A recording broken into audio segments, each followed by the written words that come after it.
বাংলাদেশের টেস্টের নিয়মিত মুখ আমরা যদি বলি নাঈম হাসান, ওনাকে নিয়ে পুলিশের একটা হেনস্থা এবং পুলিশের একটা জেরা, কিংবা আমরা যেটা শুনেছি নাঈম হাসানের মুখ থেকে ওনাকে মারা হয়েছে কিংবা ওনার সাথে খুব খারাপ বিহেভ করা হয়েছে এবং থানা পর্যন্ত গেছে সেটা। এবং এইখানে যেটা জানতে চাওয়া যে বাংলাদেশের ক্রিকেটের যদি বলি ক্রিকেটারদের একটা সংগঠন কোয়াব, তাদের একটা স্টেটমেন্টে আমরা দেখলাম, কিন্তু অ্যাক্টিভলি তাদেরকে আর কোনো অ্যাপ্রোচ আমরা ওইভাবে দেখিনি। হতে পারে তারা হয়তো অন টু অন কোনো কিছু করেছেন কিনা, কিন্তু অনলাইনে শুধু আমরা একটা স্টেটমেন্ট দেখেছি এবং বিসিবির পক্ষ থেকেও হয়তো এটার প্রতিবাদ কিংবা হয়তো এই টাইপেরই জিনিস দেখেছি। আসলে অ্যাকচুয়ালি আপনার কাছে কি মনে হয় যে ক্রিকেটার আসলে ন্যাশনাল লেভেলের একজন ক্রিকেটারকে বাংলাদেশের পুলিশ দেখছেন না, কিংবা এই টাইপের একটা হেনস্থা হওয়াটা এটা আসলে কতটুকু বাংলাদেশের ক্রিকেটের জন্য ভালো?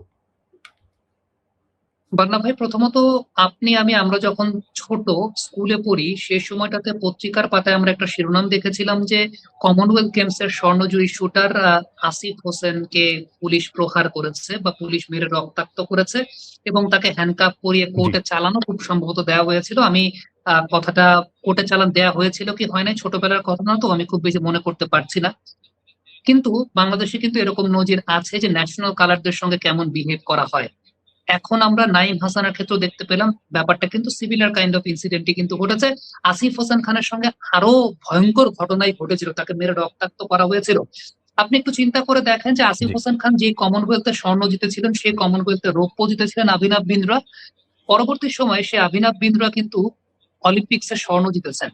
ইন্ডিয়া তাদের এলিট অ্যাথলেটদেরকে বা ইন্ডিয়া তাদের পাবলিক ফিগার বলি কিংবা তাদের ন্যাশনাল কালারদেরকে এমন ভাবে ট্রিট করে, অভিনব বিন্দ্রাদেরকে এমন ভাবে ট্রিট করে যেখানে তারা কমনওয়েলথে ব্রোঞ্জ থেকে অলিম্পিকে স্বর্ণ জিততে পারে। সেই জায়গাটা আমরা আমাদের ন্যাশনাল কালারদেরকে এমন ভাবে ট্রিট করি যেখানে পুলিশের মার খেয়ে ক্যারিয়ারই শেষ করে ফেলতে হয়। আসিফ হোসেন খানের ক্যারিয়ারটা কিন্তু এভাবেই শেষ হয়ে গিয়েছিল। সো সিমিলার ইনসিডেন্ট আমরা নাইমের ক্ষেত্রে দেখতে পেয়েছি এবং this is how Bangladesh actually treats their national colours and public figures. আপনি যদি গেল 5-7 বছর আগে চিন্তা করেন তাহলে বাংলাদেশ ব্যাংকের একজন এডি, যিনি সময় টেলিভিশনে নিউজ পড়েন, গোলাম রাব্বি ভাই, তার সঙ্গেও কিন্তু এরকম পুলিশ টেম্পোতে উঠিয়ে নিয়ে তাকে ব্ল্যাকমেইল এবং তাকে প্রহার করা হয়েছিল এবং তিনিও সেই জায়গাটায় মনস্তাত্ত্বিক এক ধরনের টর্চারের মধ্যে ছিলেন। যে বিষয়টা দেখা যায় যে আসলে যারা আইন শৃঙ্খলা রক্ষাকারী বাহিনীর কিছু কিছু সদস্য আছেন যারা সত্যি কথা বলতে তাদের সীমাবদ্ধতার জায়গাটা কেমন, তাদের আউট নলেজটা আসলে খুব বেশি থাকে না, তারা এই কালারদেরকে চিনতেও পারেন না। এটা আমি প্রথমত একটা বিষয় বলছি যে সেটা হচ্ছে যে শুধুমাত্র তো ন্যাশনাল কালার না, যে কোনো মানুষের সঙ্গে আইনের প্রোটোকল তো অবশ্যই থাকবে, আইনের প্রোটোকলের প্রতি আমাদেরকে শ্রদ্ধাশীল হতে হবে। সেই আইনের প্রোটোকল যাতে মানুষের জন্য হ্যারাসমেন্টের পর্যায়ে না চলে যায়, সেটা শুধুমাত্র পাবলিক ফিগার বা ন্যাশনাল কালার না, যে কোনো সাধারণ মানুষের জন্য যাতে না চলে যায়, সেই ব্যাপারটার জন্য কিন্তু দৃষ্টান্ত হওয়াটা খুব জরুরি। দ্বিতীয় ব্যাপার হচ্ছে যারা ন্যাশনাল কালার আছে, এটা কিন্তু একটা লজ্জার বিষয়, তাই না? এই নাঈম হাসান পরবর্তী সময় জিম্বাবুয়ের সঙ্গে তিনি খেলতে যাবেন, টেস্ট সিরিজ খেলবেন।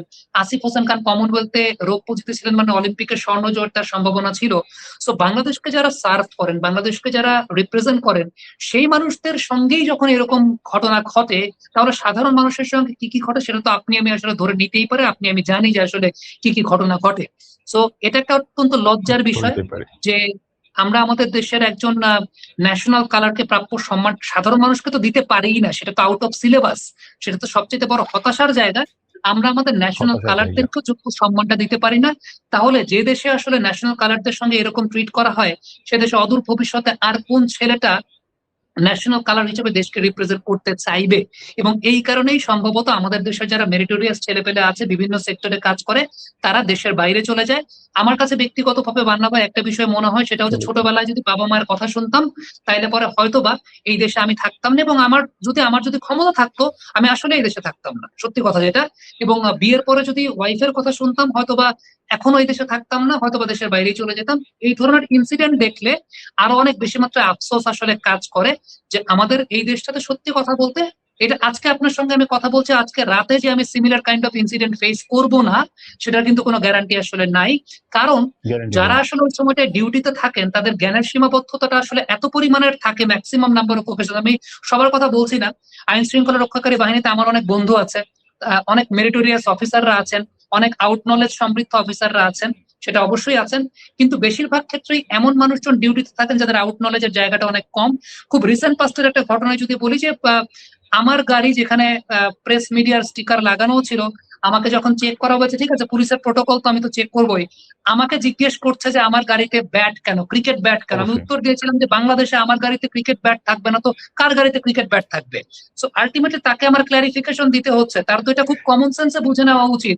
আমি বাংলাদেশ ক্রিকেট বোর্ডের উপদেষ্টা ছিলাম, বোর্ড প্রেসিডেন্টের, আমি ক্রিকেট কমেন্ট্রি করি, আমি ক্রিকেট অ্যানালাইসিস করি। তার মানে তাদের আউট নলেজটা আসলে কোন লেভেলের, তারা এই সমস্ত বিষয় সম্পর্কে জানেন না। আমাকে যখন এই প্রশ্নটা তারা করে হ্যারেস করার চেষ্টা করেন যে আমার গাড়িতে ক্রিকেট ব্যাট কেন থাকবে, ভাই আমার গাড়িতে তো ক্রিকেট ব্যাটই থাকবে, আমার গাড়িতে কি অন্য কিছু থাকবে নাকি? আমার গাড়িতে তো ক্রিকেট ব্যাটই থাকবে।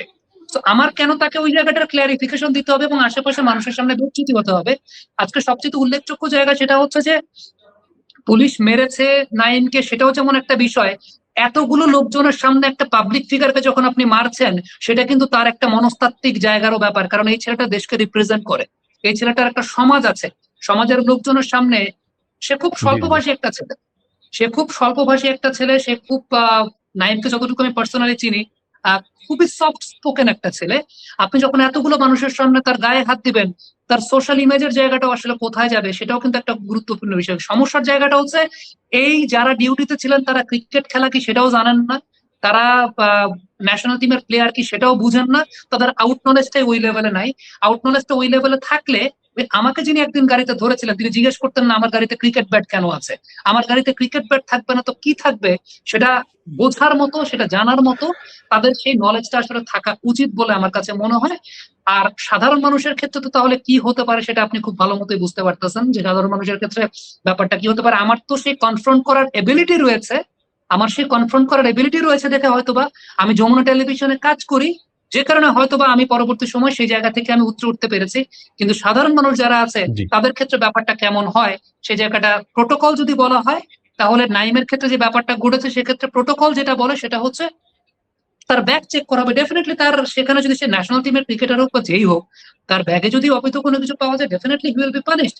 কিন্তু আপনি ধরেন ব্যাগে কোনো কিছু চেক করলেন, আপনি আগেই মার দেওয়া শুরু করলেন, এবং দ্যাট ইজ দ্য থিং। আমার কাছে মনে হয় যে যেসব সে কারণে তার পাসপোর্ট আপনি আমি দেখানোর চেষ্টা করেছে, আইডি কার্ড আপনি দেখানোর আমি চেষ্টা আমরা তো করেছে। আসলে দেশের বাইরে যেতে চাই কেন? আমরা কিন্তু এই কারণে দেশের বাইরে যেতে চাই যে ওই মধ্যরাতে আমি যখন আমার অফিসের ডিউটি শেষ করে আসবো, আমার গাড়িতে কেন ক্রিকেট ব্যাট আছে সেটা যখন আমাকে ক্ল্যারিফাই করতে হয় 10 বছর কাজ করার পরে এই সেক্টরটাতে। এটাই বাংলাদেশের সবচাইতে বড় দুঃখের জায়গা। এবং বাংলাদেশ সত্যি কথা বলতে আর্ট কালচার বা এই সমস্ত সেক্টরকে বাংলাদেশ এখনো ওন করতে পারে নাই। বাংলাদেশ যদি ওন করতে পারতো তাহলে আসিফ হোসেন খান তিনি কমনওয়েলথে স্বর্ণ জেতার পর অলিম্পিকে স্বর্ণ জিততেন, পুলিশের মার খেয়ে কোর্টে চালান হয়ে তার ক্যারিয়ার শেষ হয়ে যেত না।